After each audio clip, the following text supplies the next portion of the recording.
Saya Cynthia Rompas masih menemani Anda di Kompas Petang. Saudara, setelah menetapkan sopir bus sebagai tersangka kasus kecelakaan maut di Ciater Subang, Jawa Barat, polisi menyebut masih ada kemungkinan tersangka baru dalam kecelakaan ini.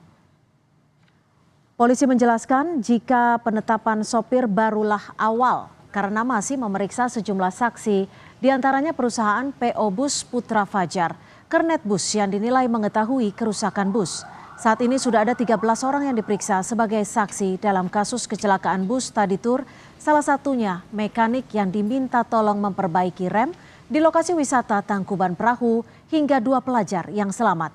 Dalam penyelidikan awal, polisi memastikan kecelakaan yang menewaskan 11 siswa SMK di Ciater Subang terjadi akibat gagalnya fungsi pengereman.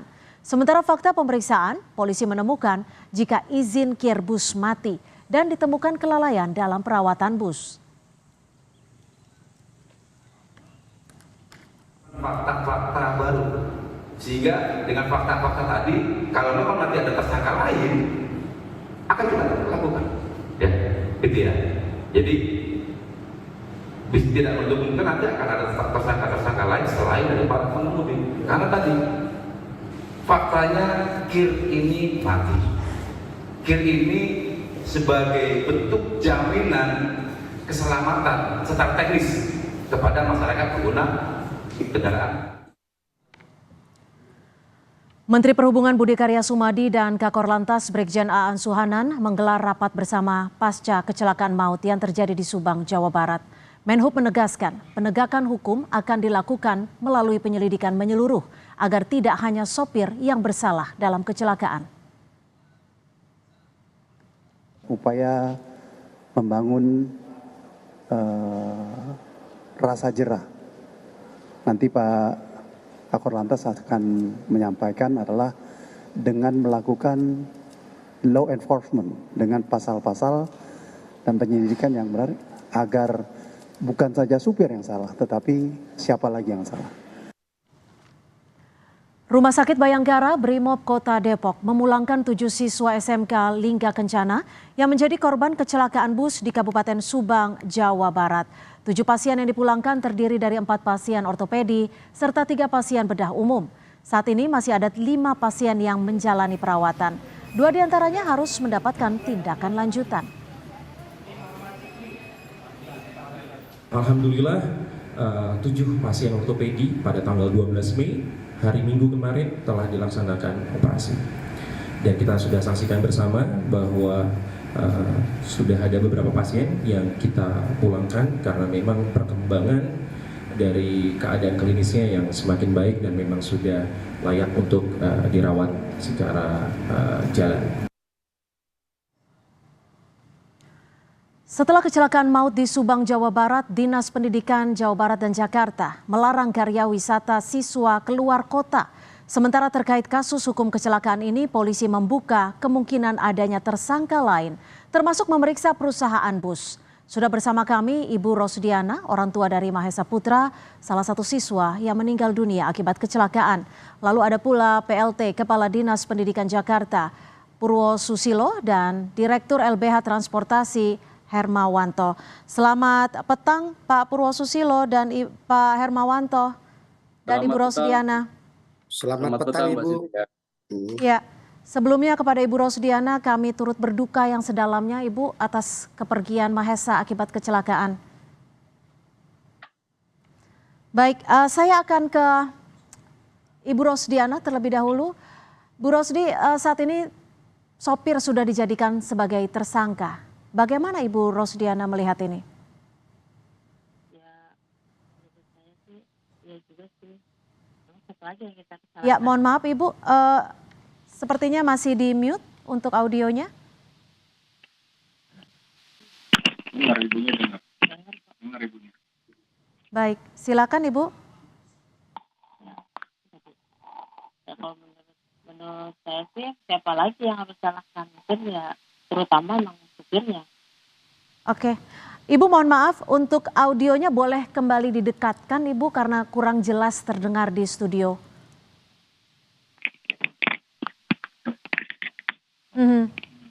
Silakan, bagaimana Ibu? Sopir sudah dijadikan tersangka, bagaimana Ibu melihat status hukum saat ini? Ya kalau kata saya saat ini ya memang siapa lagi yang harus disalahkan kalau bukan sopir gitu Pak. Hmm. Jadi kalau menurut Bu Rosdiana sendiri, kasus dari kecelakaan ini sudah cukup transparan belum terhadap keluarga korban? Gimana? Silakan Bu Rosdiana. Transparan sih. Baik, kami coba memperbaiki audio dengan Ibu Rosdiana. Sebelumnya saya akan ke PLT Kadis Pendidikan DKI Jakarta, Pak Purwo. Pak Purwo, ini kan saat ini ada sejumlah daerah Jakarta, Jawa Barat juga melarang kegiatan siswa keluar kota. Apakah ini dinilai cukup efisien untuk menghindari peristiwa-peristiwa serupa? Baik Ibu, terima kasih pertanyaannya. Saya Purwo Susilo, Wakil Kepala Dinas Pendidikan Provinsi DKI Jakarta, ingin menyampaikan terkait dengan hal yang terjadi dengan saudara kita, sahabat kita yang kemarin ya, bahwa Dinas Pendidikan Provinsi DKI Jakarta pada tanggal 30 April 2024 telah mengeluarkan surat edaran nomor E0017/SE tahun 2024 tentang mekanisme kelulusan peserta didik untuk jenjang SD, SMP, SMA, SMK dan seterusnya. Oke. Yang mana surat edaran itu ada tiga poin besar, yaitu penetapan kelulusan, kemudian pengumuman kelulusan, kemudian pasca pengumuman kelulusan. Nah, kenapa kami atur melalui surat edaran itu agar semua satuan pendidikan dipastikan bahwa penetapan kelulusannya sesuai dengan kriteria yang ada, yang berlaku. Kemudian bagaimana mengumumkan melalui apa dan seterusnya nanti bisa lebih efektif, bisa langsung dilihat oleh peserta didik dan orang tua tanpa harus berkerumun di sekolah. Kemudian yang berikutnya terkait dengan pasca, kami sudah di dalam surat edaran itu ada poin yang mana satuan pendidikan dapat mengadakan kegiatan penyerahan peserta didik kepada orang tua atau wali di lingkungan satuan pendidikan. Kemudian setelah surat edaran itu kami luncurkan, kami juga mengadakan sosialisasi langsung kepada setiap kepala satuan pendidikan. Yang paling penting, Pak Purwo, maaf saya potong. Apakah ini artinya kegiatan yang berada di luar kota dilarang secara menyeluruh, bukan hanya soal kelulusan saja, karena kalau dilihat dari sekolah-sekolah kan tidak hanya saat kelulusan saja. Jadi gini Bu, terkait dengan kelulusan dulu ya Bu, terkait dengan kelulusan itu euforia yang terjadi biasanya merayakannya di satu tempat dengan berbiaya, kemudian berisiko. Maka kami dorong semua satuan pendidikan untuk melaksanakan penyerahan tamatan. Pada saat masuk diserahkan orang tua ke sekolah, pada saat lulus diserahkan dari sekolah ke orang tua. Bertempat di sekolah menggunakan fasilitas yang ada di sekolah masing-masing. Kami memitigasi sejak awal tahun pelajaran, berarti di Juli tahun 2023, terjadinya pelepasan atau karya wisata dan sebagainya setelah lulus itu karena ada dari awal, yaitu adanya iuran. Maka di tahun ajaran yang awal di bulan Juli kami sudah menyampaikan tidak ada yang namanya iuran kelas untuk kegiatan akhir tahun. Oke, kalau kegiatannya diadakan di mid semester atau di tengah semester itu masih diizinkan artinya? Pembelajaran di Jakarta terkait dengan mata pelajaran tertentu banyak fasilitas-fasilitas yang ada di Jakarta. Misalnya terkait pelajaran sejarah, bisa ke Monas, bisa ke Taman Mini dan sebagainya. Terkait dengan pelajaran-pelajaran seni, bisa ke museum dan sebagainya. Terkait dengan pelajaran biologi, kita punya Ragunan dan sebagainya. Jadi untuk di Jakarta sudah cukup menurut saya untuk proses pembelajarannya memanfaatkan fasilitas yang ada di Pemprov DKI Jakarta. Seperti itu, Bu. Baik. Saya akan kembali ke Ibu Rosdiana. Ibu Rosdiana, terkait dengan proses yang saat ini sedang berlangsung, dari para keluarga ini merasa sudah cukup transparan, sudah cukup jelaskah?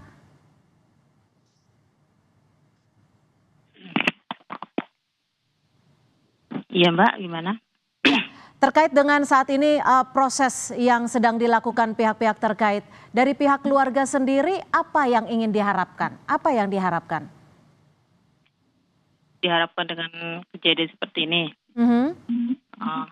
Ya saya apa namanya ya, bisa lebih berhati-hati lagi kalau emang misalkan mau diadakan tadi itu perpisahan di luar kota lagi gitu Pak, lebih berhati-hati dan lebih persiapannya lebih matang lagi gitu, dari bisnya, supirnya, ya semuanya lah Pak yang bersangkutan dengan perpisahan itu. Oke, Bu Rosdi, kalau saat ini kan memang pemeriksaan masih berlangsung, baru satu orang tersangka yakni sopir.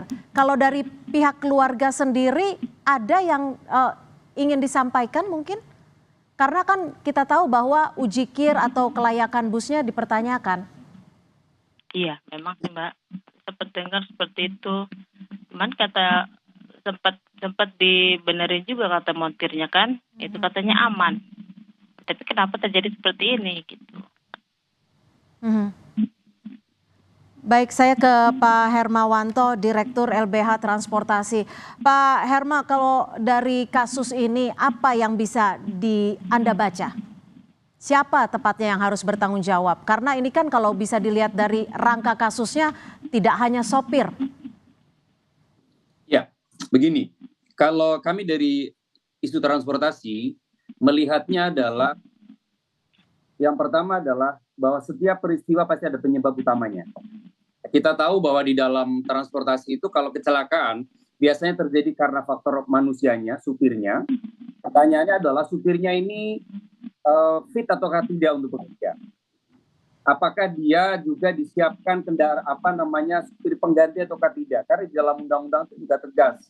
Ada kewajiban setiap 4 jam itu harus istirahat. Kalau perjalanan melebihi 4 jam, maka pemilik kendaraan atau perusahaan otobusnya itu harus menyediakan supir pengganti. Itu pertama.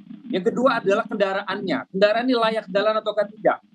Kalau informasi selama ini sudah beredar bahwa ini kan ternyata uji kirnya tidak memenuhi, terus terjadi ada berkali-kali penggantian rem atau perbaikan rem. Ini kan menunjukkan juga bahwa kendaraan ini tidak fit, kendaraan ini tidak layak untuk jalan gitu. Kalau ini yang terjadi, misalnya kendaraan ini tidak layak, maka berdasarkan undang-undang lalu lintas, tidak hanya supir yang harus bertanggung jawab, tapi pemilik kendaraan juga harus bertanggung jawab. Nah, sayangnya saya harus menyatakan peristiwa seperti ini yang berulang dan sampai hari ini tidak ada satupun pemilik kendaraan yang dijadikan tersangka.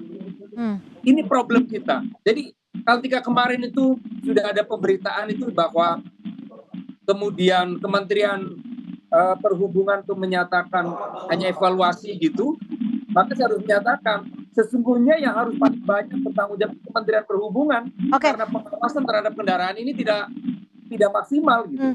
Pak Hermawanto, tapi pasal-pasalnya lengkap tidak ketika akan menyasar kepada pemilik bus atau PO bus? Ada tidak pasal-pasalnya? Ya, pasal 234 ayat 1. Pengemudi, pemilik kendaraan bermotor dan atau perusahaan angkutan umum bertanggung jawab atas kerugian yang diderita oleh penumpang dan atau pemilik barang dan atau pihak ketiga karena kelalaian pengemudi. Pasal 234 ayat 2 menyatakan begini. Jika terjadi cedera terhadap badan atau kesehatan korban akibat kecelakaan lalu lintas sebagaimana dimaksud pada pasal 229 ayat 1, huruf B dan huruf C, pengemudi, pemilik dan atau perusahaan angkutan umum wajib memberikan bantuan kepada korban berupa biaya pengobatan dengan tidak menggugurkan tuntutan perkara pidananya. Jadi artinya dari sini pasal itu tidak hanya pengemudi, tapi juga pemilik juga bisa dikenakan sanksi pidana. Dan dia juga harus ikut bertanggung jawab baik secara pidana maupun secara perdata. Oke. Jelas undang-undang. Oke, Pak Purwo, kalau lihat kasus ini, jadi apa yang paling tepat dari Dinas Pendidikan khususnya agar kegiatan sosialisasi anak-anak tetap terpenuhi, tapi di lain sisi keselamatan juga menjadi hal yang utama? Baik, makasih. Kalau kami di Dinas Pendidikan Provinsi DKI Jakarta sudah memitigasi dari awal. Sebetulnya substansinya bukan bagaimana orang itu pergi kemana, tapi bagaimana layanan pendidikan kita, khususnya di DKI Jakarta itu sudah memenuhi kebutuhan siswa. Sekarang di era digital, kita mau tur kemana bisa melalui digital. Gitu ya Bu, mulai digital. Yang paling pokok adalah membangun kesadaran semua, termasuk kepada masyarakat, mengedukasi masyarakat. Mana sih yang urgent? Anak lulus SD bukan berarti selesai. Anak lulus SD setelah selesai lulus sekolah masih harus menempuh jenjang yang lebih tinggi. Anak SMP pun sama. Anak SMA ke perguruan tinggi. Anak SMK mencari pekerjaan. Jadi lebih fokus kepada bagaimana membangun kesadaran masyarakat, khususnya orang tua dan anak-anak kita, bahwa kita harus menempatkan sesuatu yang lebih urgent. Mana yang lebih urgent, mana yang lebih utama. Itu, Bu. Pak Purwo, maaf, kalau kita bicara soal ilmu, ini kan tidak hanya soal ilmu dalam kata edukasi saja, tapi ada butuh juga sosial. Ketika itu berkaitan dengan digital, apakah cukup? Lalu ketika kita samakan melihat kasus ini, kalau tadi masukannya adalah sekitar Jakarta saja, tapi kan tetap dibutuhkan moda transportasi. Apa yang bisa didesak dari Dinas Pendidikan agar bisa bekerja sama dengan Kementerian Perhubungan untuk memastikan transportasi bisa aman, berjalan aman untuk anak-anak? Baik, makasih. Di Jakarta ada bus sekolah yang sudah disiapkan oleh Pemprov DKI Jakarta untuk melayani kebutuhan anak-anak ketika mau pergi dalam proses belajar. Contoh, SD akan belajar tentang sejarah. Kemana? Ke Taman Mini. Kemudian terkait dengan misalnya belajar tentang bagaimana terkait dengan laut, bisa ke Ancol. Terkait dengan sejarah dan sebagainya, ke museum. Ya, jadi Dinas Pendidikan Provinsi DKI Jakarta dengan Dinas Perhubungan di DKI Jakarta menjadi satu kesatuan. Kami sudah berkolaborasi. Pimpinan kami sudah menegaskan kolaborasi yang hangat, kolaborasi yang baik. Jadi ketika anak-anak itu ada kegiatan di luar sekolah, maka dipastikan Dinas Perhubungan akan memfasilitasi. Termasuk juga Dinas Kesehatan juga mensupport bagaimana terkait dengan nakesnya. Seperti itu. Kalau berkolaborasi ini artinya menggunakan bus sekolah, tadi masukannya ya, untuk memastikan ya? Iya Bu, betul. Bus sekolah melayani anak-anak kita yang berangkat dari rumah ke sekolahnya. Ada jalur-jalur tertentu, ada bus sekolah, ada angkut yang lain-lain ya Bu. Baik, Pak Hermawanto, bagaimana ini menjadi bagian dari solusikah agar memenuhi kebutuhan anak-anak dalam mencari ilmu di luar sekolah dan juga memastikan keamanan anak-anak jika berkolaborasi dengan Kementerian Perhubungan? Kalau menurut saya solusi yang ditawarkan oleh Dinas DKI Jakarta itu tidak nyambung, gitu ya. Tidak nyambung karena persoalannya bukan ada pada tentang di mana dia berwisata misalnya gitu, atau di mana dia berkunjung, tapi persoalannya adalah tentang apakah transportasi kita aman ataukah tidak. Apakah ada jaminan keselamatan kalau kita jalan ataukah tidak? Nah, ada di situ persoalannya. Mau di Jakarta sekalipun kalau ternyata fasilitas transportasi tidak aman, ya tetap tidak aman buat anak-anak kita gitu. Jadi menurut saya solusi yang ditawarkan dengan adanya larangan keluar dari Jakarta bagi anak-anak di sekitar Jakarta adalah kebijakan yang tidak tepat. Dan itu tidak mendorong anak-anak kita untuk mengetahui. Karena luasnya Indonesia ini akan berdampak sangat buruk karena seharusnya justru anak-anak kita ini kita dorong biar anak-anak kita bisa pergi kemana saja karena Indonesia itu sangat luas, sangat kaya dengan budayanya. Kalau kemudian kita batasi, ini kebijakan yang tidak tepat dan justru membuat kita akan menjadi kecil bangsa ini. Jadi apa masukan dari Anda? Apa Apa solusinya sekiranya yang bisa memenuhi kebutuhan keduanya, mencari ilmu dan juga keselamatan bagi anak-anak tanpa menutup jalur untuk berkarya wisata? Kalau saya, problem kita ini hari ini adalah problem pada keselamatan transportasi. Sekarang maka pertanyaannya adalah bagaimana Kementerian Perhubungan menjamin bahwa semua armada transportasi kita ini layak jalan. Ada pengawasan yang melekat, termasuk kepada teman-teman di kepolisian. Teman-teman kepolisian ini kenapa sih dari dulu sampai hari ini? Sebelumnya ini kalau kita tahu juga, sebelumnya adalah kecelakaan kasus Rosalia, bus Rosalia, menimbulkan kematian juga. Apa yang terjadi ternyata? Informasi yang kami dapat, bahwa itu juga ada ketidaklayakan dalam perizinan. Ujiannya kendaraan ini tidak layak. Tapi apakah dia dijadikan tersangka? Tidak, perkara sudah ditutup informasinya. Jadi ini ada problem juga di teman kepolisian, tidak berani tegas terhadap pengusaha, tidak berani tegas terhadap operator-operator kendaraan gitu. Nah, Kementerian Perhubungan juga seperti itu. Nah, ini problem kita ada di sana, bukan persoalan kemana kita pergi, bukan persoalan di mana harus kita berwisata. Seharusnya kita mendorong, ayo anak-anak kita berkarya wisata ke seluruh Indonesia. Kita dorong mereka untuk bergerak. Tapi kita amankan lalu lintasnya, kita amankan transportasinya. Itu yang penting. Baik, saya ke Ibu Rosdiana. Ibu Rosdiana, ini kan banyak yang menilai seperti tadi yang disampaikan Pak Hermawanto juga bahwa pihak pemilik bus sejatinya bertanggung jawab atas kecelakaan yang terjadi. Karena salah satunya ujikir juga sudah kadaluarsa. Ibu Rosdiana setuju tidak kalau pemilik PO bus harus bertanggung jawab?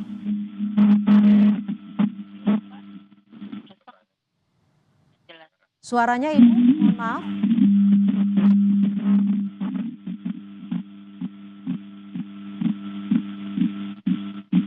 Bu Rosdiana. Iya, audionya tidak terdengar jelas di studio, Ibu. Iya, Ibu Rosdi, apakah Anda setuju ketika pemilik bus juga diminta untuk bertanggung jawab atas kasus kecelakaan di Subang? Baik, nampaknya audionya terkendala. Sekali lagi terima kasih atas perspektifnya sore hari ini kepada PLT Kadis Pendidikan DKI Jakarta, Bapak Purwosusilo, dan juga Direktur LBH Transportasi, Bapak Hermawanto, dan Ibu Rosdiana sudah bergabung bersama kami di Kompas Petang. Ibu bisa saya minta waktu sebentar?